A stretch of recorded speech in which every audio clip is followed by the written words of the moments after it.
Hello students, आज के session में हम क्लास 9 का first chapter matter in our surrounding start करने वाले हैं। अब बेटा मैं आपको ये बात बता देना चाहता हूँ कि दिक्कत कहाँ पे आती है बच्चों को जो पॉइंट आउट होता है वो ये होता है कि उनको चैप्टर समझ आ जाता है, ठीक है, बट वो डेफिनेशंस को राइट डाउन नहीं कर पाते।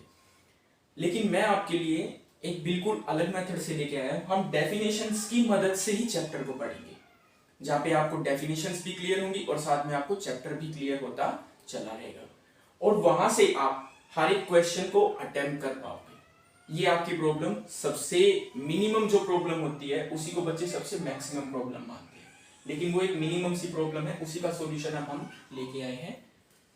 तो फर्स्ट चैप्टर स्टार्ट करते हैं बेटा। फर्स्ट चैप्टर क्या है? Matter in our surrounding. तो चैप्टर में क्या बोला गया है? Matter in our surrounding. In our तो आपको पता है। अब बात करते हैं मैटर की और सराउंडिंग्स की। पहले मैं आपको सराउंडिंग्स बता देता हूँ। सराउंडिंग्स क्या होते हैं?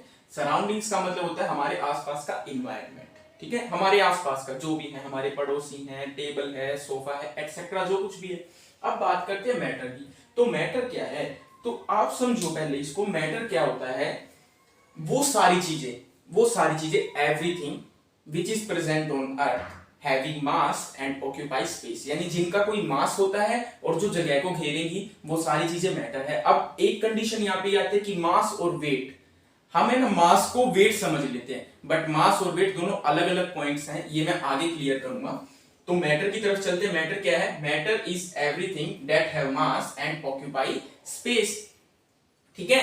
अब कई चीजें मैटर हो सकती हैं। एयर, अगर बात करें एयर की, एयर क्या है? एयर मैटर है क्योंकि एयर हमारी पार्टिकल से मिलकर बनी है, प्लस में उसका मास भी है, ठीक है, और उसने स्पेस को भी ऑक्यूपाई किया है, ठीक है। सोफा, चेयर, फैन एटसेट्रा, ये सारी चीजें मैटर है। लेकिन अगर कोई ऐसी चीज जो मैटर नहीं है, लव, हम किसी से प्यार करते हैं, तो क्या वो मैटर है? नहीं है, वो जस्ट हमारी एक फीलिंग है, तो वो मैटर नहीं है, ठीक है। अब नेक्स्ट टॉपिक कई दे रखे हैं आपको, लेकिन मैं आपको एक ऐसा पॉइंट बता रहा हूं जहां से आपके कई टॉपिक क्लियर हो जाएंगे। अब हम बात करते हैं प्रॉपर्टीज। मैटर की क्या प्रॉपर्टीज होती हैं, जो मैं आपको बता रहा हूं, ध्यान से सुनना बेटा। मैटर क्या है? जो स्पेस ले और साथ में उसका मास हो, ठीक है। अब प्रॉपर्टीज की बात करते हैं मैटर की। तो देखो प्रॉपर्टीज, हमारे पास मैटर जो है वो 3 टाइप्स हैं, सॉलिड, लिक्विड और गैस, ठीक है, जो हमें 9th में पढ़ने हैं। वैसे तो मैटर हमारे पास 5 टाइप का होता है, लेकिन हमें 9th में सिर्फ इतना ही पढ़ना है। तो हमारे पास मैटर 3 टाइप्स हैं, सॉलिड, लिक्विड एंड गैस। अब मैटर की प्रॉपर्टीज देखते हैं बेटा। फर्स्ट क्या है? Shape and volume. अब यहां से समझो आप, शेप क्या होती है? शेप, देखो शेप मतलब मेरी ये शेप है, मैं आपके सामने खड़ा हूं, मेरी ये शेप है, ठीक है। अब वॉल्यूम क्या होती है? कि मैंने कितनी स्पेस को कवर कर रखा है, या हम कितनी जगह को घेरते हैं, उसे वॉल्यूम बोलते हैं। मैथ्स तो आपने पढ़ा होगा ना, मैथ्स में हम वॉल्यूम को फाइंड आउट करते हैं। तो वॉल्यूम क्या होता है? हमने कितनी जगह को घेर रखा है, वो वॉल्यूम होती है। आगे दोनों समझ में। अब स्पेस, शेप और वॉल्यूम हम देखते हैं सॉलिड के अंदर। सॉलिड का मतलब क्या होता है? सॉलिड का मतलब होता है आपके पास एक आइस क्यूब या फिर एक चेयर को ले लेते हैं। एक चेयर की शेप और वॉल्यूम की अगर बात करें, तो चेयर की जो शेप है, आप उसको कमरे के अंदर रख दो, कमरे के बाहर रख दो, कहीं भी रख दो, चेयर तो चेयर के जैसी ही रहेगी ना, यानी उसकी जो शेप है वो कैसी है? फिक्स है। अब बात करते हैं उसकी वॉल्यूम की। उसकी वॉल्यूम कैसी होगी? सोचो, ऐसा थोड़ी है कि मैं चेयर को यहां पे ले गया, यहां पे मैंने चेयर को रख रखा है, ठीक है। अब इस चेयर ने यहां पर इतनी जगह को घेर रखा है, अगर मैं इसको बाहर ले जाऊं तो चेयर ऐसे खुल जाएगी और इतनी जगह को कवर करेगी? नहीं, चेयर ने उतनी ही जगह को घेर रखा है, तो इसकी शेप और वॉल्यूम दोनों फिक्स होती है। बात करते हैं बेटा लिक्विड की। लिक्विड देखो, लिक्विड की जो शेप है वो फिक्स नहीं होती, बट उसकी जो वॉल्यूम है वो फिक्स होती है। कैसे?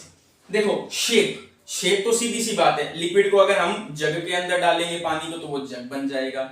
अगर हम उसको ग्लास के अंदर डालेंगे तो वो ग्लास बन जाएगा। वो अपनी शेप को तो चेंज कर रहा है, बट फिक्स वॉल्यूम, उसकी जो वॉल्यूम है ना वो फिक्स रहेगी। अब वॉल्यूम का मतलब यहां से क्या है बेटा?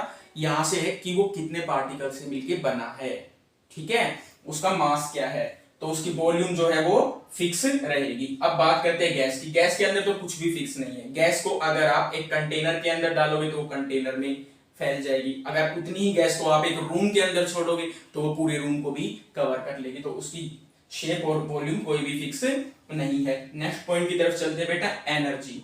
एनर्जी देखो, एनर्जी क्या होती है? पहले मैं आपको नीचे से एक पॉइंट कर रहा हूं।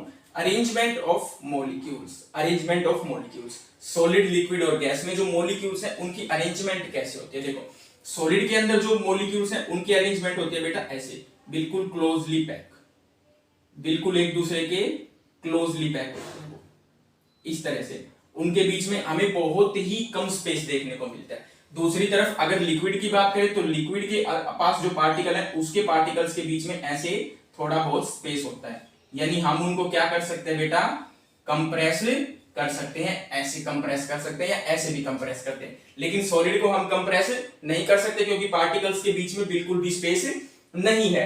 अब बात करते हैं गैस की।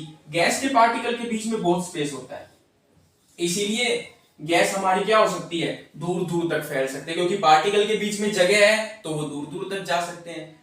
अब एक चीज और बता रहा हूं यहीं से मैं, कि इस अर्थ के ऊपर जो लॉ काम करता है ना, वो काम करता है लॉ ऑफ अट्रैक्शन, यानी सारी चीजें एक दूसरे को अपनी तरफ अट्रैक्ट कर रही हैं। तो यहां पर देखो बेटा अट्रैक्शन बहुत ज्यादा है ना, इसीलिए क्लोजली पैक है। यहाँ पे अट्रैक्शन थोड़ा कम है, इसीलिए हमारा लिक्विड जो है वो किसी भी जगह पर फैल सकता है। गैस जो है उसको तो आप कहीं पर भी फैला सकते हैं।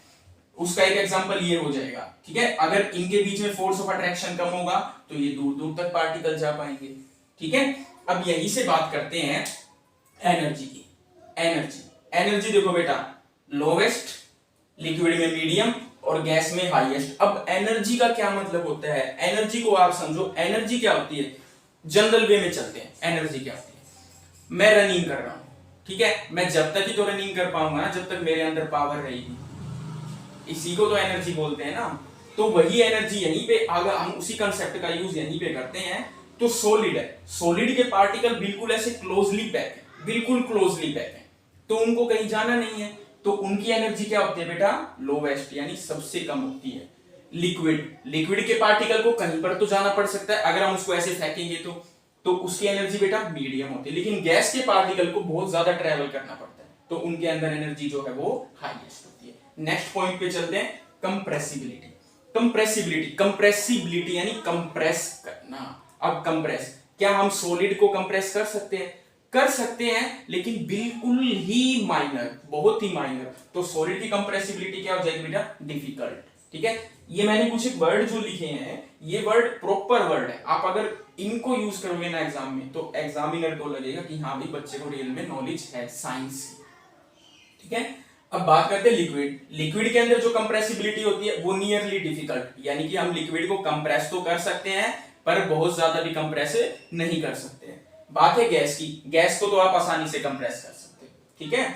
अब बात आया नेक्स्ट, अरेंजमेंट ऑफ मॉलिक्यूल्स की अरेंजमेंट हम कर चुके हैं, regular and closely arrangement. Regular का मतलब देखो बेटा, क्लोजली अरेंजमेंट तो आप समझ गए, ठीक है। बात करते हैं रेगुलर की। रेगुलर अरेंजमेंट क्या होती है कि यहां से हमारा पार्टिकल सेटअप है, उसके जस्ट ऐसे एक ज्योमेट्री बनी हुई है, एक ज्योमेट्री को ही हम क्या बोलते हैं, रेगुलर अरेंजमेंट, ठीक है। यहां पर जो है आपके पास रेगुलर अरेंजमेंट नहीं होगी, रैंडम अरेंजमेंट होगी लिक्विड और गैस में। रैंडम अरेंजमेंट कैसी होती है, पार्टिकल हमारे ये तो सेटअप है, ठीक है, जो नेक्स्ट पार्टिकल है वो कुछ इस तरह से है, कुछ इस तरह से, कोई कहीं लग गया कोई कहीं लग गया, तो एक रेगुलर ज्योमेट्री हमारी नहीं होगी, उसी को हम क्या बोलते हैं, रैंडम बोलते हैं। जल्दी से आप इसका स्क्रीनशॉट ले लीजिए, फिर चलते हैं आगे।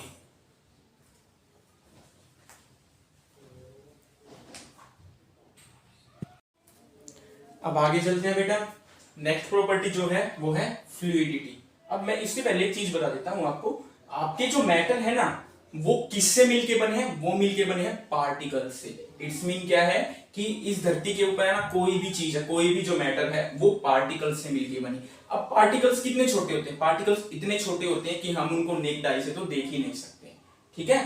तो आपको क्या याद रखना है कि मैटर आपका पार्टिकल्स से मिलके बना है, ठीक है। किससे मिलके बना है, पार्टिकल से। ये जो है ना आपके ये सारे आपके क्या है, पार्टिकल्स हैं, आप इनको मॉलिक्यूल्स भी बोल सकते हैं, ठीक है। अब आगे चलते हैं, नेक्स्ट प्रॉपर्टी बेटा फ्लूइडिटी। फ्लूइडिटी का मतलब होता है बहना, ठीक है। फ्लूइडिटी का मतलब क्या होता है, बहना। तो सॉलिड तो फ्लो कर ही नहीं सकते, लिक्विड हायर टू लोअर, मतलब लिक्विड क्या करते हैं, फ्लो तो करते हैं लेकिन वो हायर से लोअर की तरफ जाते हैं। यही होता है ना कि हायर कंसंट्रेशन से लोअर कंसंट्रेशन की तरफ जाते हैं लिक्विड्स। गैस तो आपकी सभी डायरेक्शन में क्या रहेगी, फ्लो करेगी, ठीक है। अब बात करते हैं मूवमेंट का मतलब चलना फिरना एक्सेट्रा। तो सॉलिड मूवमेंट कर सकते हैं, नेग्लिजिबल नहीं कर सकते हैं, बिल्कुल नेग्लिजिबल है, ठीक है। लिक्विड मूव, पहले गैस देखते हैं। गैस जो है, गैस के अंदर तो मूवमेंट बहुत ज्यादा हाई होती है, सीधी सी बात है। गैस सभी डायरेक्शन में जाएगी तो ऑटोमेटिकली मूवमेंट उसकी ज्यादा हो जाएगी। अगर उसको एनर्जी और मिल गई तो वो और ज्यादा मूवमेंट करने लग जाएगी। बात करते हैं लिक्विड की जो मूवमेंट है वो डिपेंड करती है बेटा किसके ऊपर, इंटर अट्रैक्शन के ऊपर। यानी कि आपकी जो चीजें हैं वो हाई कंसंट्रेशन से लो कंसंट्रेशन की तरफ जा रही हैं, या फिर जो आपका लिक्विड है उसके अंदर इंटर अट्रैक्शन है। इंटर अट्रैक्शन का मतलब समझो कि आपने इधर एक गिलास पानी गिरा दिया, ठीक है। पानी कहीं नहीं जाएगा, क्या पता चला भी जाए, लेकिन 90% वो नहीं जाता है, थोड़ा सा पानी पड़ा ही रहता है। हम अगर एक ऐसे रास्ता बना दें तो देखो यहां से कुछ पार्टिकल निकल के, दे समझना, हम ये पानी है आपका, यहां से मैंने रास्ता बना दिया, थोड़ा सा उंगली से ऐसे रास्ता बना देते हैं ना, तो क्या होता है, यहां से थोड़े से पार्टिकल पानी के यहां पर आ गए।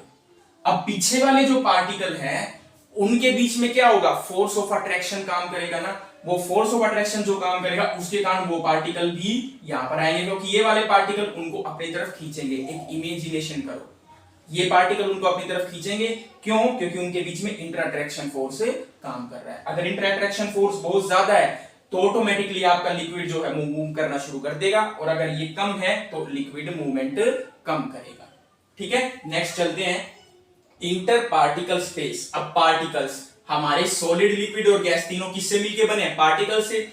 सॉलिड की अरेंजमेंट कुछ ऐसी थी, लिक्विड और गैस की अरेंजमेंट कुछ अलग तरह से थी, ऐसे और ऐसे थी। तो ये क्या है आपके पार्टिकल्स, ये क्या है बेटा आपके पार्टिकल्स जिनसे मिलके हमारे सॉलिड, लिक्विड और गैस बने हैं। तो इंटर पार्टिकल स्पेस, क्या इन पार्टिकल के बीच में स्पेस होता है? सॉलिड के अंदर तो सीधी सी बात है क्लोजली पैक है, हम लास्ट में पढ़ा है हमने, क्लोजली पैक है, तो क्या हो जाएगा, स्पेस बिल्कुल लेस। इनमें मीडियम लिख सकते हो आप, मोर भी लिख सकते हो, मीडियम भी लिख सकते हो। अगर आप यहां पर मीडियम लिखते हो तो यहां पर आपको मोर लिखना पड़ेगा, यहां पर मोर लिख देते तो यहां पर वेरी लार्ज, क्योंकि गैस के अंदर तो बहुत ज्यादा स्पेस होता है पार्टिकल के बीच में। नेक्स्ट देखते हैं बेटा अट्रैक्शन। अब क्या इन पार्टिकल्स के बीच में अट्रैक्शन होता है? यस, सॉलिड के जो पार्टिकल है उनके बीच में तो बहुत ज्यादा अट्रैक्शन होता है, तभी तो वो एक दूसरे से इस तरह से पैक है। लिक्विड में मीडियम होता है और गैस में बहुत ज्यादा क्या होता है, अट्रैक्शन।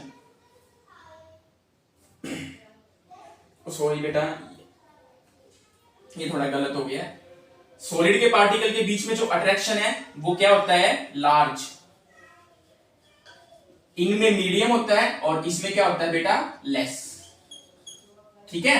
नेक्स्ट चलते हैं डेंसिटी। अब देखो डेंसिटी क्या होती है, आप डेंसिटी को समझो, डेंसिटी क्या होती है, क्योंकि हमें ना हमेशा से ये प्रॉब्लम रहती है, टीचर्स कभी भी इस बात को क्लियर करके चलते ही नहीं कि रियल में डेंसिटी होती क्या, बस वो बता देते हैं डेंसिटी इसकी ज्यादा है इसकी कम है, लेकिन रियल में हम डेंसिटी को कैसे फाइंड आउट कर सकते हैं? डेंसिटी होती क्या बेटा आपकी, डेंसिटी होती है कोई भी हमारा मैटर है उसका मास अपॉन में उसकी वॉल्यूम, यानी कि उस मैटर का मास क्या है और उसने कितनी जगह को घेर रखा है, यही उसकी डेंसिटी है।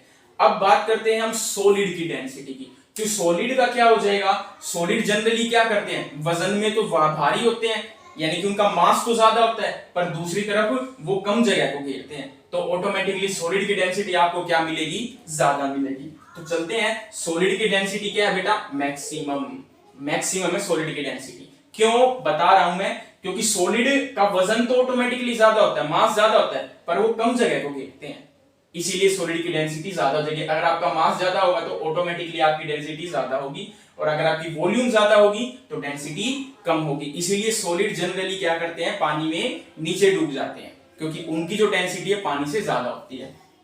अब बात करते हैं लिक्विड की। लिक्विड में क्या होता है, लिक्विड का ऑलमोस्ट बराबर होता है, मास भी उनका बराबर होता है और उतनी उनकी वॉल्यूम होती है। तो लिक्विड की जो डेंसिटी है वो क्या हो जाएगी आपकी, मीडियम।